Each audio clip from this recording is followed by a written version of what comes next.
Mesdames, Messieurs, bienvenue au flash d'information du soir sur Reflet d'Afrique Télévision en ce 26 juillet 2021.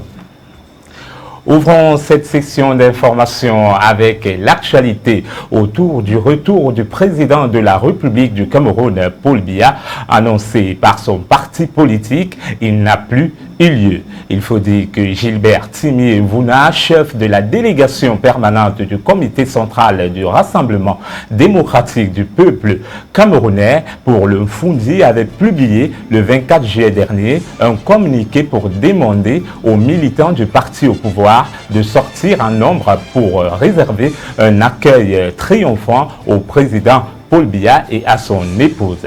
Cette initiative de Gilbert Timi a surpris presque toute la scène politique. Par ailleurs, il est à noter que le président de la section RDPC du Mfundi 2, Palalou Mindi Yaoua, a publié une note d'information hier dimanche 25 juillet 2021 pour informer les militants du parti au pouvoir que le retour annoncé du couple présidentiel est reporté.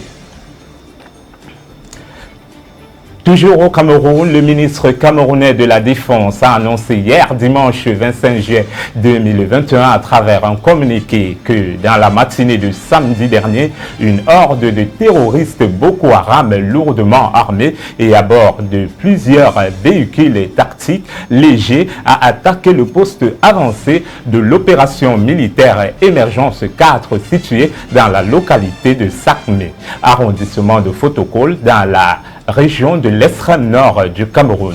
D'après ce communiqué, cette attaque a fait un bilan de plusieurs morts, dont 8 militaires et 13 blessés internés à l'hôpital militaire de Maroua. Du côté des assaillants, plusieurs ont été neutralisés. Leurs corps ont été emportés pendant le repli des terroristes en direction de la localité de Wulgo, État du Borno, dans le nord-ouest du Nigeria. Le ministre a tenu à transmettre aux familles des militaires disparus les profondes condoléances du chef de l'État, chef des armées, ainsi que les vœux de prompt rétablissement aux blessés. Joseph Betty Assomo souligne que les troupes restent en alerte maximale dans toute la région de l'extrême nord et au-delà des frontières afin de prévenir de nouveaux assauts de la secte islamique Boko Haram.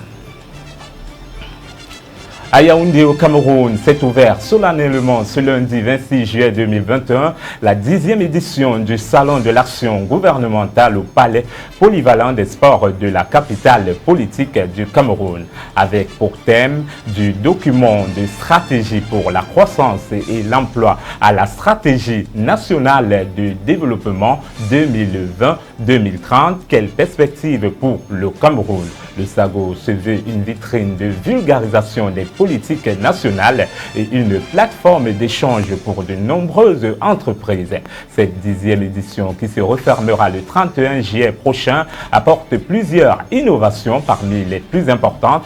Tous les médias présents et désireux ont droit à un stand gratuit. Il convient également de rappeler que des contrats ont été signés avec 4 chaînes de télévision locales qui reçoivent le signal depuis le palais des congrès de Yaoundé afin de diffuser des images de qualité pendant et après le SAGO.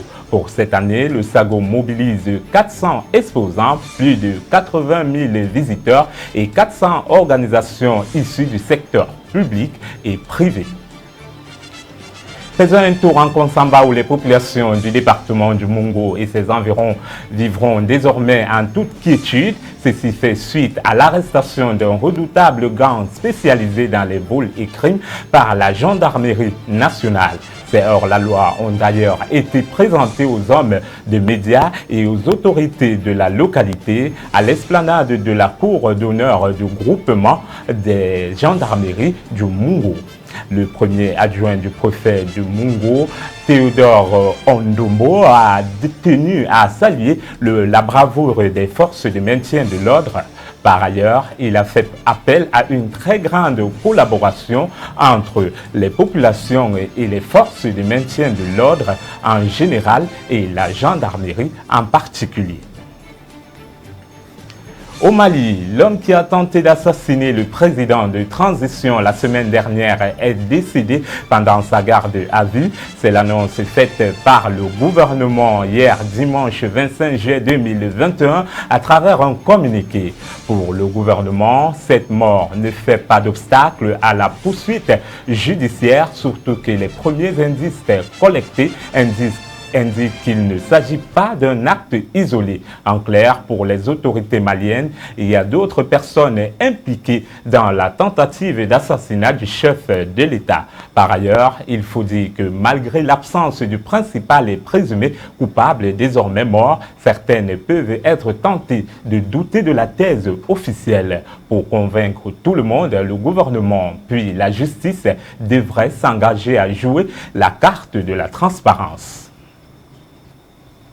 En Tunisie, le président tunisien Kais Saied a annoncé hier dimanche 25 juillet 2021 la suspension des travaux du Parlement et la démise des fonctions du Premier ministre, chef du gouvernement Hichem Mechichi. Des décisions qui interviennent après l'observation d'une série de manifestations apolitiques à travers le pays. Par ailleurs, ces décisions prises par le numéro 1 tunisien permettent de sauver la Tunisie pour que le peuple continue sa révolution en toute légitimité. Rappelons que le président tunisien est engagé depuis des mois dans un bras de fer avec le principal parti parlementaire Ennahda au pouvoir depuis la révolution 2011, le parti islamiste est directement visé par ces mesures. Le chef du Parlement est le leader du parti et Hichem Mechichi, le désormais ex-premier ministre, était soutenu par ce mouvement proche des frères